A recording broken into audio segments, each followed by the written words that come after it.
Hey guys, it's Elise Quevedo, and today I'm joined again by the incredible Edwin Diender, who's the Chief Digital Transformation Officer at Huawei.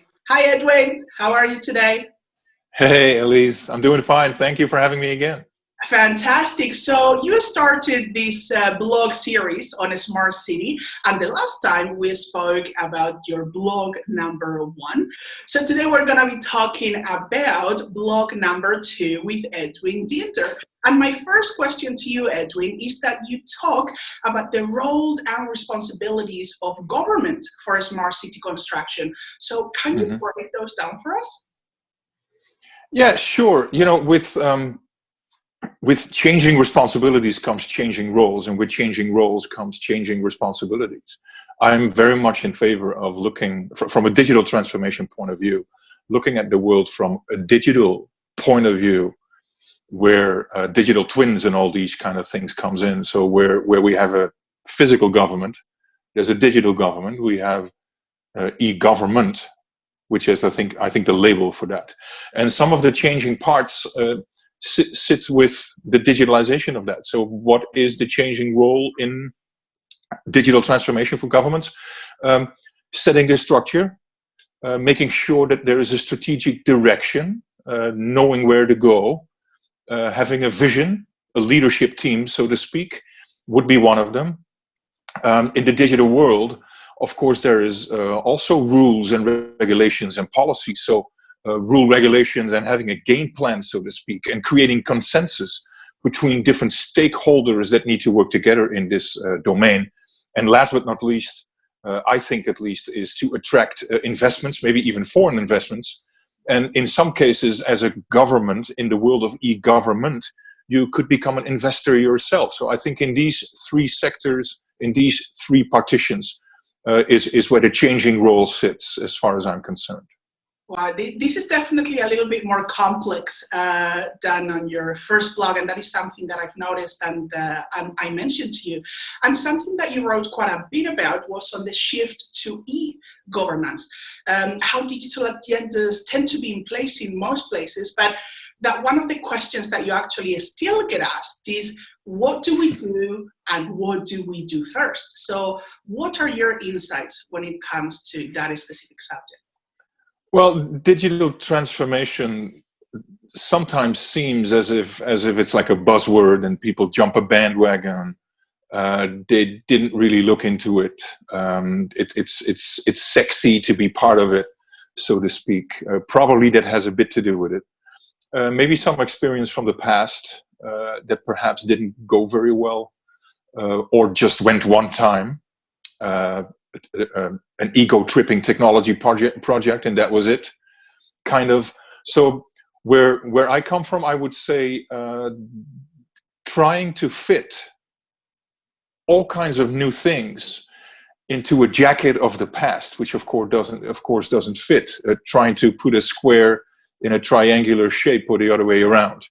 What I really think, and what makes most sense to me, is if things would not be considered as the next version of what we have today, so version 2.0 of what we have today.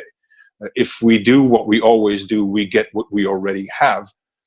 And clearly what we already have is not cutting it, because that's why we're on this road to digital transformation. And that's why we're on this transformational journey, which is what digital transformation is about. So not jumping on a bandwagon would be a starting point.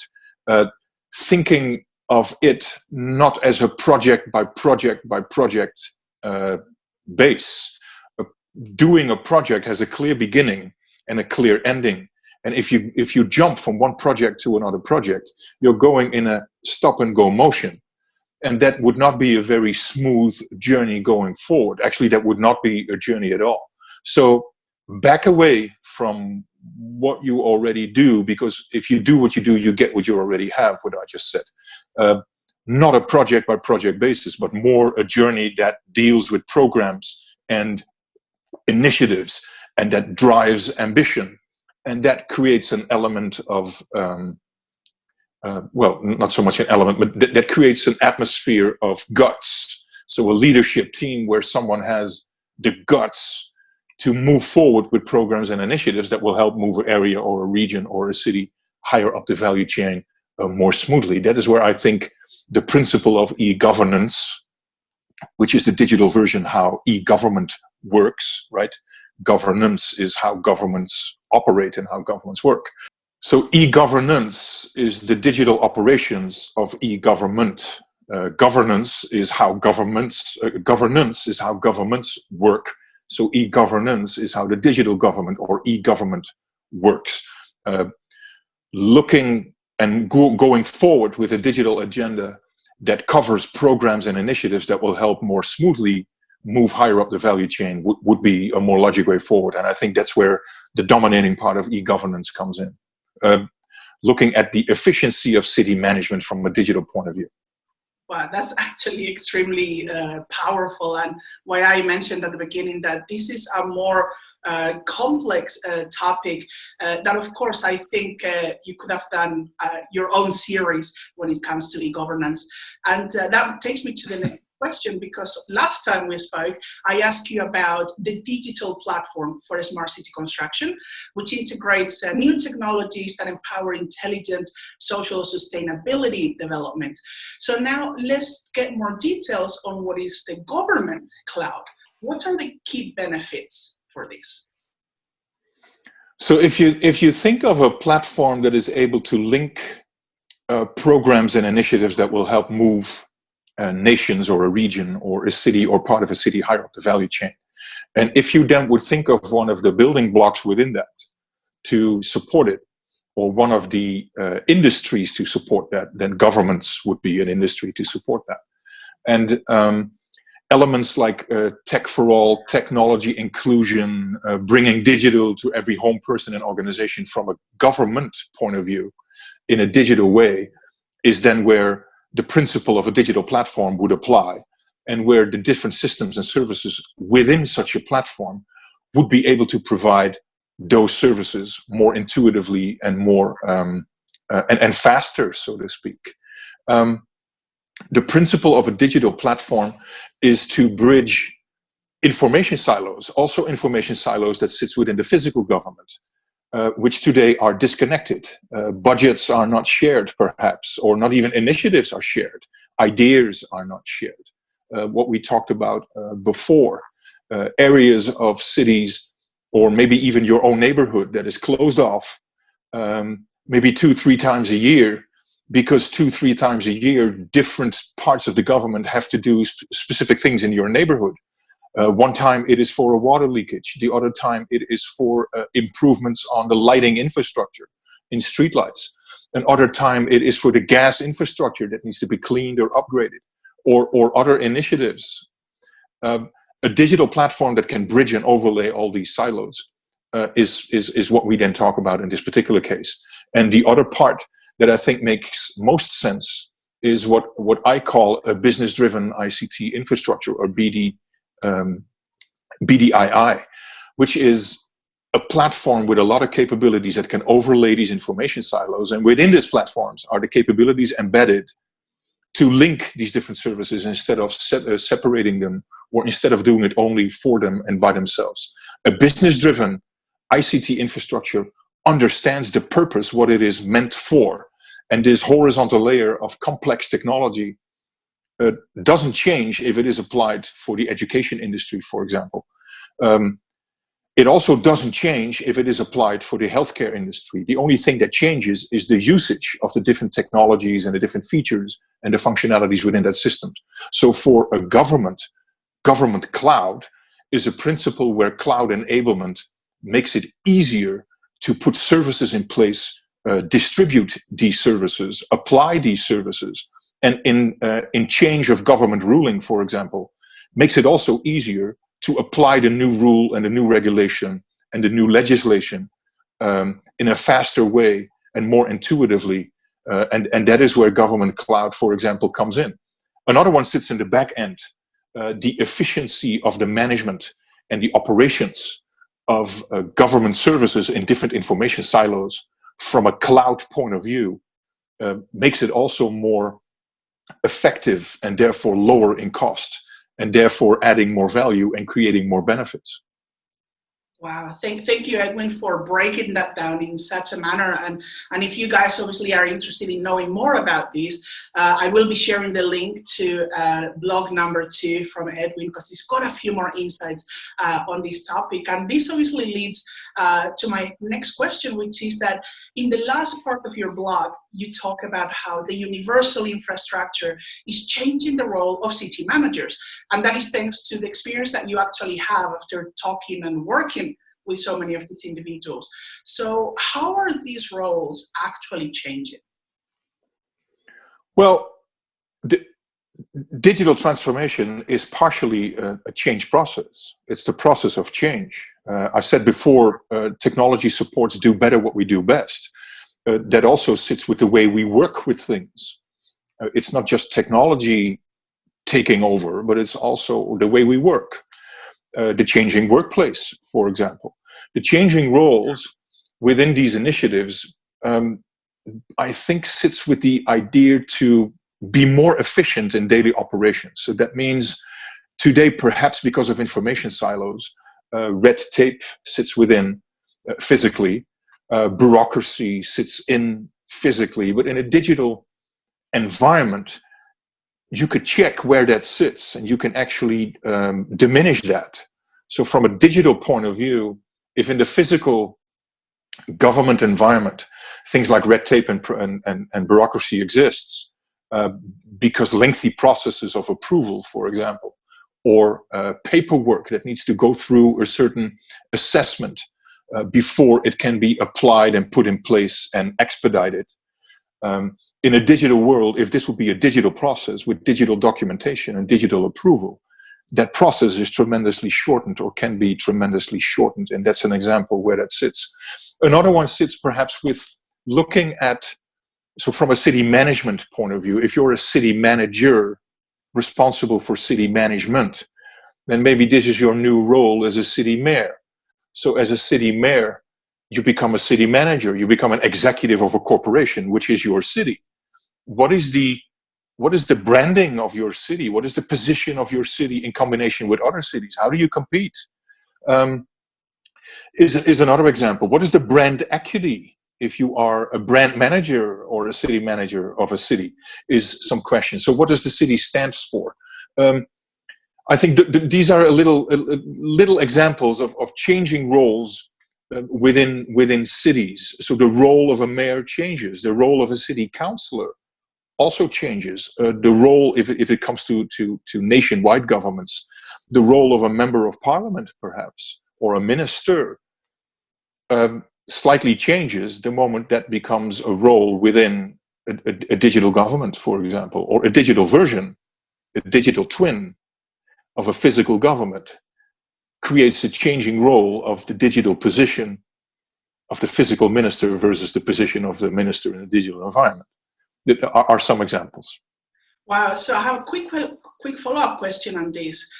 You mentioned, of course, the roles are changing, but then when it comes to the people behind it, you've just spoken about the mayors, they become, the city managers. What is the biggest shift in their mind, or what is the one thing you would want them to understand better, for example, because you've met so many people? Is there one common factor that you think, I wish X? Well, I wish everything to become smooth.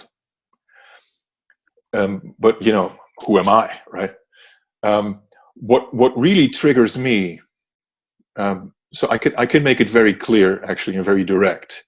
If I speak to a city mayor who is interested in how technology can help move his city or parts of his city higher up the value chain, and then moves forward with a process that says, okay, here's a list of questions and checks and balances. Here is a list of all kinds of features and functionalities. I am going to issue a public tender in an RFP process, which slowly leads into doing a project and selecting technology. That doesn't make me tick very much. Because, just give me the kit list or give me your requirement. I can give you a good overview and a bill of materials and a pricing and a discount and all that, right? That is where we come from. That's not what we need. That is not helping you move your city higher up a value chain. It gives me the idea that maybe you heard a thing going, but you don't really get the heart of the message. You certainly don't have an ambition and a vision to move your city higher up the value chain and what it is that you expect of me. So I would be more in favor. No, let me rephrase that. I love the conversations that I have with city managers who talk to me about their city and try to understand, where do I come in? How am I able to support? Am I able to co-invest with them? That makes me tick, because those conversations are the best conversations. They lead to something. And what they lead to is a mutual understanding. And this mutual understanding is highly needed between all the different stakeholders within a region or within a city that have to work together, that today do not. Because they are not stakeholders. They don't have a stake in the bigger cake, so to speak. They don't have a stake in the responsibility. There is no KPI to them. There is no main business objective. They are not part of it. And I think that makes most of these beautiful initiatives go down the drain, so to speak. So a leadership team, a city manager with a drive and an ambition and the gut to move his vision out there and to expedite it and to move his city higher up the value chain, and who is challenging the partners that he wants to work with. Tell me, where do you think you can co-invest with me to help move my city higher up the value chain? That is a clear question that a city manager can ask. And I assure you, if you bring this question to the table with the companies that you're engaging with and with the partners that you'd like to talk to and the stakeholders that you'd like to create around you, that's the question you have to ask. Wow, Edwin, this is, once again, and I'll repeat it a million times, the reason why I love talking to you. The honesty, the boldness that you bring to some of your answers is beyond, I think, what many chief digital transformations officers would actually say. So I definitely thank you for the honesty that you have.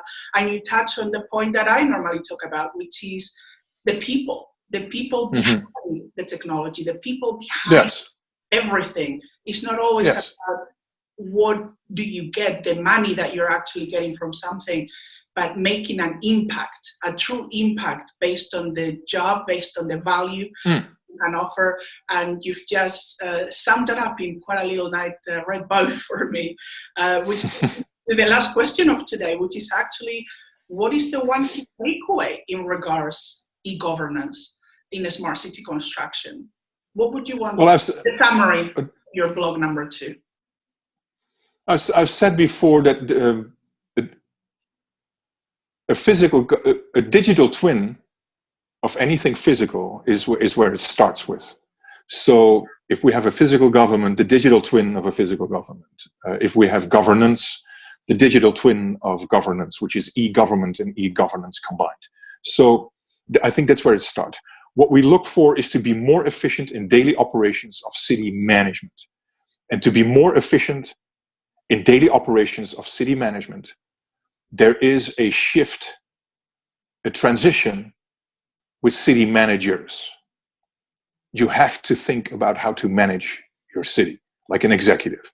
And the question that you have to ask is, as I said before, where and how are you able to support me and co-invest and help me move my city higher up the value chain? I think that is the key takeaway of this second blog post. What do you do to help me and co-invest and move my city higher up the value chain? Wow, that is powerful. Definitely an amazing takeaway to sum up this video and blog number 2. So Edwin, what can we look forward to on blog number 3? The third one will be more about industry convergence and ecosystems. Okay, fantastic. Well, there you have it, guys. Blog number 2 summary. I will put a link below for those that missed the written version of Edwin. Thanks again for your time. I look forward to seeing you for a recap of blog number 3 on the ecosystem. Thank you so much, Edwin. Until next time.